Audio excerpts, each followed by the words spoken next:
Good morning, my dear drivers. Masher here. I'm back finally with yet another 2026 Thomas review for the Easy Connect range. I'm gonna try to say Easy Connect a little bit more rather than just new show merch. And today we have one of my most wanted items out of the entire line, honestly. The Exploring Tidmouth train set from the metal line. Or, well, plastic line, as we jokingly say. You see, the characters included in these sets are actually made out of plastic compared to metal, unlike their regularly sold counterparts. But don't tell anyone, so shh! I know you might be screaming out loud, "Ah, you're a fraud! Look, there's no edges! You got a factory here!" No, I received this set yesterday, but then I had to go to the dentist, so I wasn't able to open it. And after I went back to the dentist, I was feeling very groggy and impatient, so I decided to open the set early. So this is going to be one of the few times we review something new with an open box. But hey, you can come up with the argument saying that if you play with a toy before you obviously review it in your hands in that moment, you could have a better understanding of the toy and give a slightly better review, just like I did with the barrel delivery set, so it has its benefits. The purchase experience of this set was really weird, and I don't want to rant about it for too long, so we're just gonna go straight to the box. I'll give you a good look right there at the text and the dimensions, since I'm not a metrics person. And look, they taped up the barcode. Why did they do that? Worryingly, just like the Bell Station set, there's a choking hazard warning. Ouch. Actually, I'm noticing that this set has a lot of yin and yang with the Bell Station set. I've noticed that quite a lot. So, top is the same, right is the same, ignoring the different set code. The bottom is the same. And now for the left for the piece count, where we can see all the elements included in the set. The Bell Station said 15, and Cranky said 25. This one just says 16. So if we ignore Harold, that's 15 pieces. Huh. That's curious. I'm really liking the back of the box because it's doing a whole load and launch barrel delivery set nonsense by advertising other characters with it. Not only do we have the included Thomas and Harold, which are already in this set, but we also have Trip, Dog, Evil Character, and Jane's Trio Killer. So that's nice. There we can see some nice little pictures, multiple languages, until tagline, made in Vietnam, magnet stuff, blah blah blah. I don't need to repeat it. We do have Harold's description right there. Attempt to read that if you can. Thomas is the same, and there's this set's description right there. Pause to read that. Now, don't worry, I did take photos of the unboxing process of this a little bit, so we'll skip into those. So you had inside a bunch of loose pieces. You had the two characters on display. They had the same rubber band sort of deal you had to snip off. We have two paper bags and our paperwork. For the paper bag, we have an adapter like always. That is my third adapter of this range. And we have this bag with our worker pieces, a gate, and a sign. These gate and sign pieces have actually been found before in the Bell Station set. Hence why I told you there was a little bit of yin and yang. I'm liking the instructions of this set since they are very large and they're also just in 4 pages. So we have contents, the hints, which is just the redesigned track notice. Well, there's some other hints, but whatever. So we have the stickers. There's a lot of one-time snaps in this set, so be worried about that in case you have small space.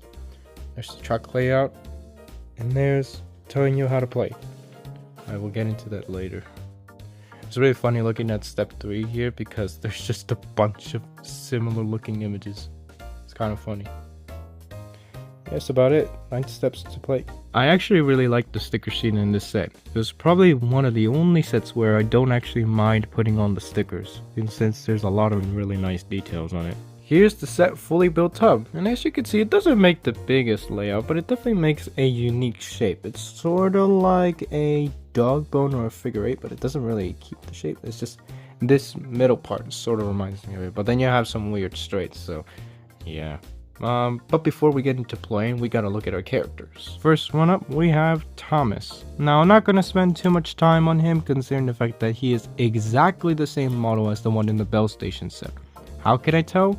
Well, 1, he's made out of plastic, and 2, he actually has exactly the same code right there, JLL35. If you would know, this set is actually labeled right here in the code JLL36. So I don't know if my Thomas is simply just a factory error and it's supposed to say JLL36, or they just simply take Bell Station Thomases and put them in every set and then have a stock standard Thomas in it. I'm not sure.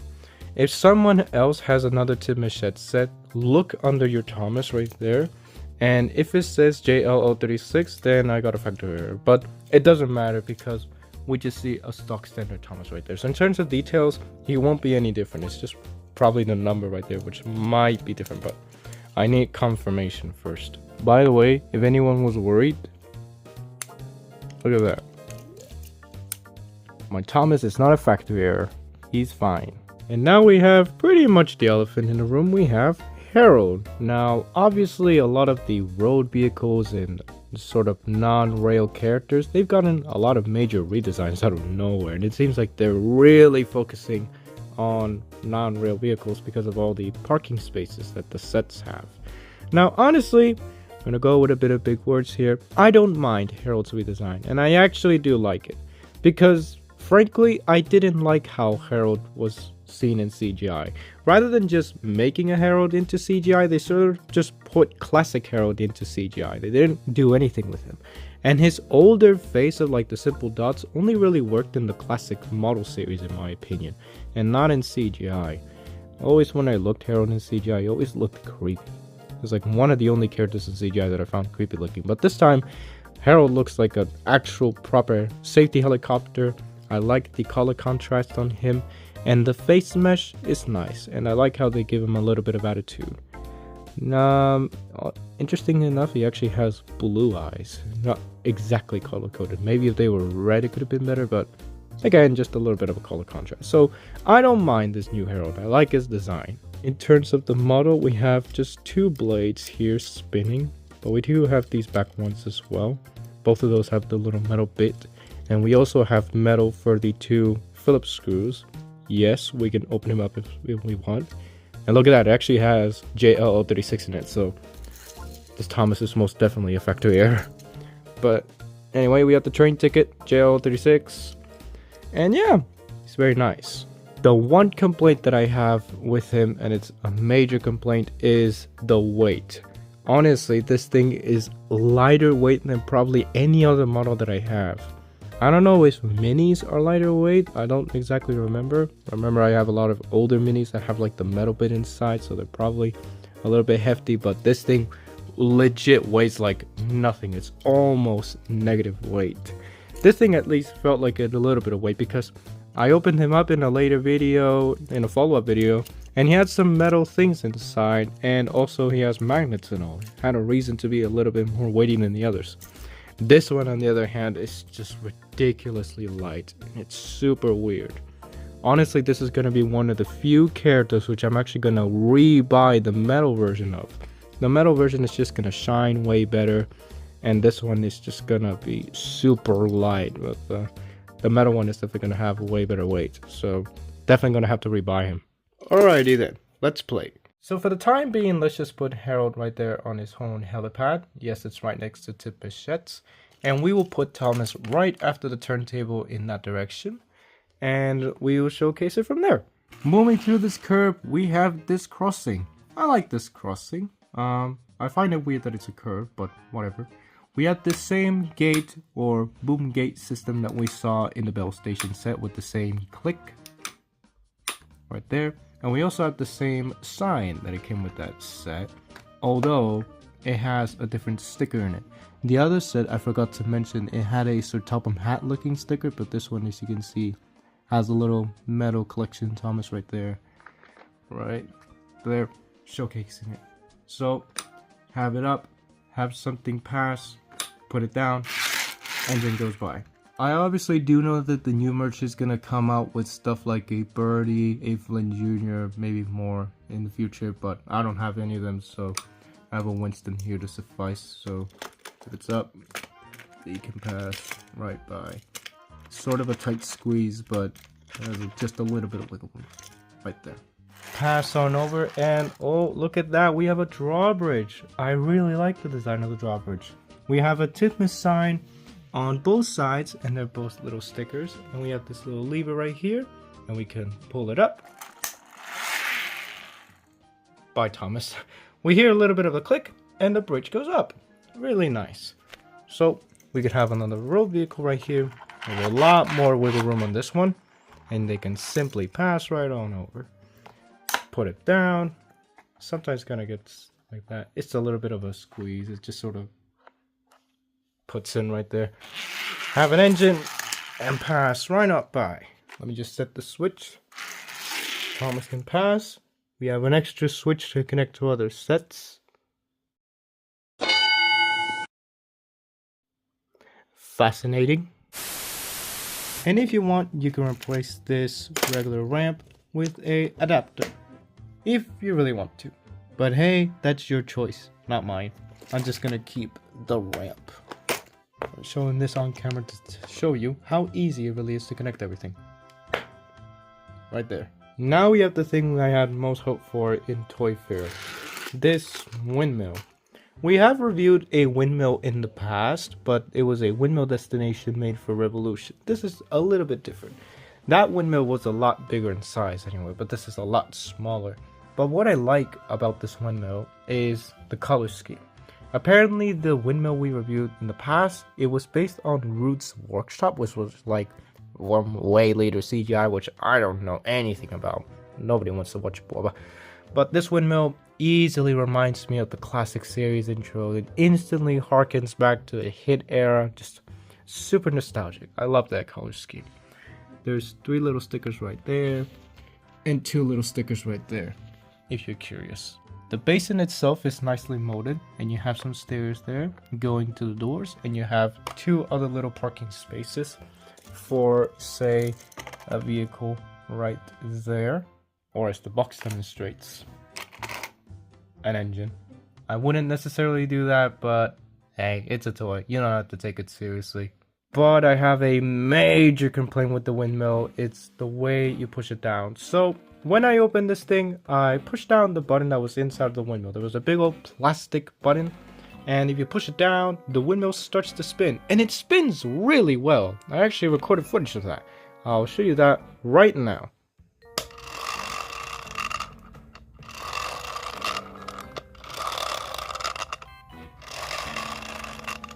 But after I placed it onto the base and realized it was a one-time snap, then I tried to put it with an engine. And let me just show you. You saw how there was a little bit of a delay and it sort of spun weird? This button just simply doesn't reach high enough, or well, it doesn't push a little thing high enough in order to fully push down the button inside of the windmill in order to make it spin really well. If you put your full thumb in there, like, yeah, it's gonna spin well, but this just doesn't do the trick. And even sometimes it might actually lock up like that, and you have to like shake the base to get it to spin again, and most of the time it doesn't even work that well. I sometimes see myself having to use my feet in order to get this to spin. Look there, it's spinning. How crappy is that? So while the windmill itself is a full star 10 out of 10, I really like this thing, the base sucks. This thing really sucks. It simply could have been designed better. That's all I asked for. As a matter of fact, I remember yesterday I actually had to unscrew this thing. There was 5 screws on the bottom of the base, and the design just simply sucks. It looks so bad. So Fisher-Price, Mattel, anyone who's seeing this, if you expect that full star from me, if you expect perfection from me, then I expect perfection from you. But this right here, gonna eventually lock up. This right here, this isn't perfection. And I especially expect better because these sets are being sold at a premium price and they're high quality. These are not knockoffs. These are the real deal. These are probably gonna be Christmas presents. Actually, this set was originally gonna be a birthday gift for me. For this year's birthday, I'm about to turn 20 years old. 20 years old! And I was gonna get this for my birthday, but we decided to do it early. My mom saw it on sale. She was just nice. But this is the way I received it? Come on. There's no way you could sell toys like this with this bad a design. So if those Imaginext Toy Story products can get the Fisher-Price Playlive advertisement, where's any bit of the Playlive on these sets? On the 3 sets that I've looked at, none of them have the Fisher-Price Play Laugh expert approved thing, and it definitely shows with stupid designs like this. From massive companies, I simply expect better. And this, I'm sorry, but this isn't perfection. Sorry for my rant, but I need to say this rant because this thing sucks. The windmill itself, I love it, but the base, it needs a better design. And sadly, it probably just not gonna get redesigned. Sets are as they are. They're gonna be infinitely sold. They're gonna be as they are. I've seen this pop up in 5 stores. Count it, 5 stores. The distribution for this thing is really good at the moment. And seeing it with this bad a design, it just sucks. Genuinely, this was like one of the most wanted things that I wanted out of the set, other than Tidmouth sheds, because I've never had a Tidmouth sheds before. But I really wanted a better windmill. I had a lot of promises of this back in Toy Fair. But now I'm just left here disappointed with a terrible design.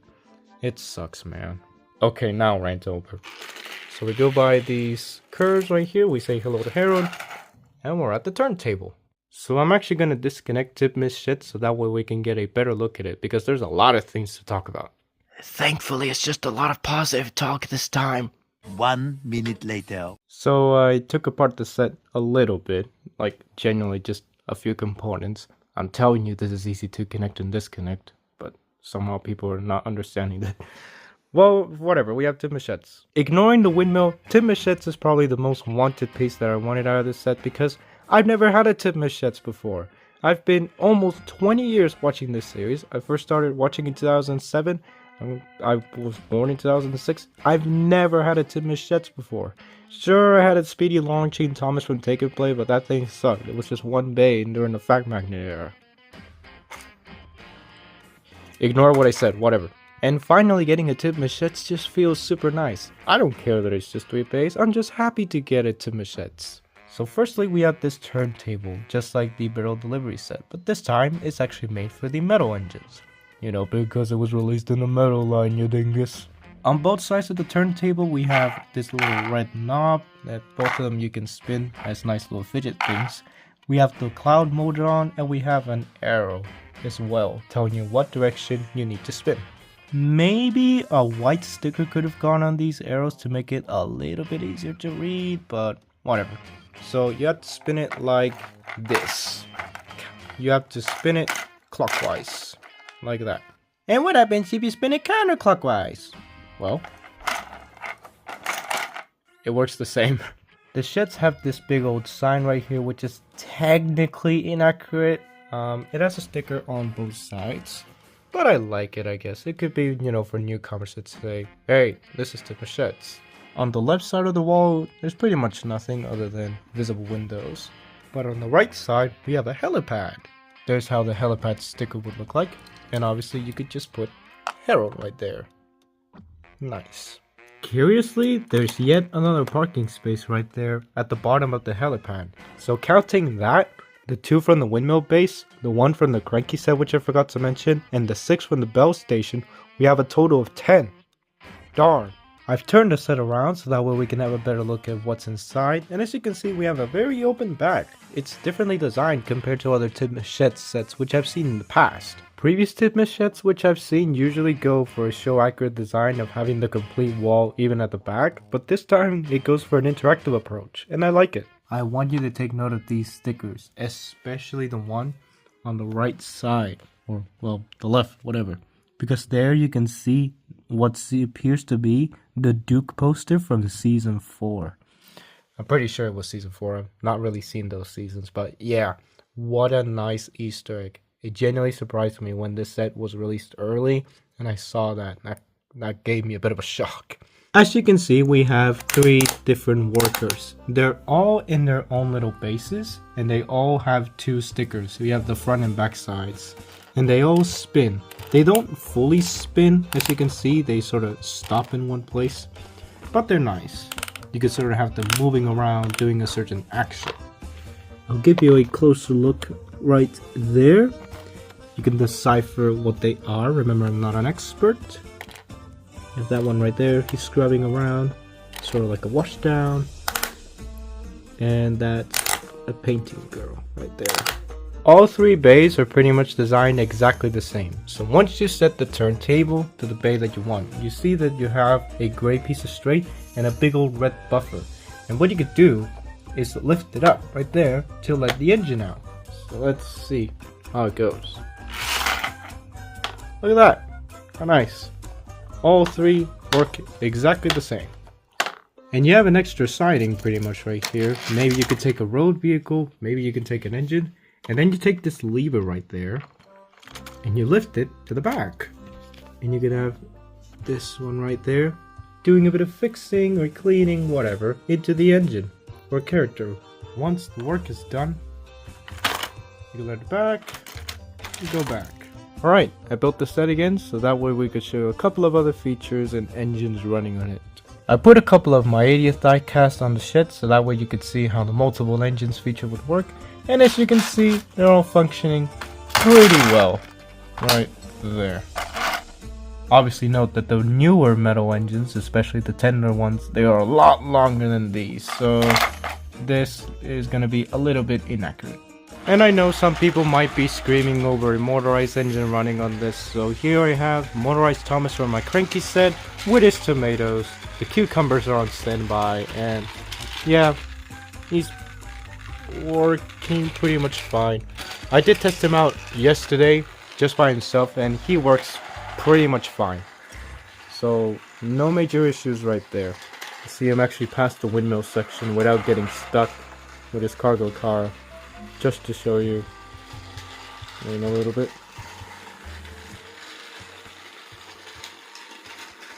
Yep, working fine. Okay, my friends, so that was the Exploring Tidmouth Shed's train set reviewed. Now, did it meet to my expectations from Toy Fair? Yes and no. In terms of design, this set is definitely a win. It should be one of those must-buy sets. I mean, it's on really good distribution, the price is fairly solid, and the set just looks like a ton of fun. But in terms of the quality, well, let's not be all negative. Let's be sunshine and freaking rainbows for 1 second and think about the pros. So, the pros. I like the 2 characters included. Personally, maybe Percy would have been a slightly better choice compared to Harold in order to better showcase the turntable and the multiple shed base. But Harold is fine, you know, he has a helipad. If he's gonna have a spot into Tidmouth Sheds to stay with the other engines to sleep, or at least another place other than the Solar Search and Rescue Center, it's fine. For another pro, I obviously like the destinations. While I do want more sets in the future to be a lot more track-based rather than destination-based, I still like how we're also expanding and branching out to sets which are a lot more classic-like and include some fun features and bang for your buck. You know, this set is very interactable. If I had to, you know, say it in one word, very interactable. I can imagine this set being in the middle of a table and kids are just all spinning around, every single one of them doing a different feature. One on the drawbridge, one on the crossing, one on the windmill, and one on Tidmouth Sheds, and they're all taking turns going around the table. It's gonna be fun. Another pro, which can't really be seen from this angle, but the stickers. I didn't mind the stickers at all. This is one of those few products that I actually don't mind the stickers of. That and the Lego Game Boy, but that's another thing. I really like the stickers. Really nice details and Easter eggs. And for yet another pro, the price. This thing is 10,000 CLP less expensive than the Mario's Adventure playset. And while that thing is good on its own, you know, it's big and includes multiple things, I feel like in terms of size and play value, the Thomas set beats it. You know, how can you go wrong with a Tidmouth Sheds? Having a Tidmouth Sheds set not being available at 100,000 CLP, that's a win, no matter what. Especially considering the fact that it took me forever to get a Tidmouth Sheds, and finally I have one, let alone in my favorite track system, this set is a win. But for the cons, I have a list. Con 1. Plastic Harold is terribly lightweight. This thing feels light as a feather and like an angry bird. I'm gonna have to rebuy him in proper metal. Con 2. Windmill base sucks. The windmill is fine, but the base is terrible. It's terribly designed. I'm not gonna repeat my comments because I already ranted on about it earlier. So, base, it sucks. And thirdly, the layout is weird, and also some of the decisions are weird. I mean, why are 2 of the destination pieces curves? Why do we need a crossing right there to be a curve? Why do we only have a drawbridge, a turntable, and a switch with a ramp that are the only straights in the set, not counting the inside of Tidmouth Sheds? Why is that? Why do we need a dog bone layout for Tidmouth sets? Why couldn't it have been just a fairly simple circuit? I don't really get it. Not saying that it's terrible, it just could have been designed a little bit better. So in terms of ideas, the set is pretty much perfect, but the cons really do affect it. So for now, I'm gonna give it 3/4 of a star. The set in itself is a full star, but the quality control, like always, could be way better on these sets. So 3/4 for now. But hey, that's just my opinion. If you thought the set was worse than the Cranky set, leave me down in the comments. I mean, all 3 sets that I reviewed for now, they all play fairly differently compared to each other. They aren't really comparable. So that's it. Let me know down in the comments as well, what other 2026 product you want me to review. I mean, Giant Whistling Thomas is available in the Fisher Price Mexico website, so he might be up for distribution later on for Chile. Who knows? Thank you guys for watching, and I'll see you guys next time. I do like this set overall. It just could have been a little bit better with the quality. So, see you guys. Peace! Special shoutouts to my fan tier members, Barbarita Lara M and Marce Lara. If you want a shoutout, click the join button below and enter into the fan tier. Thank you guys.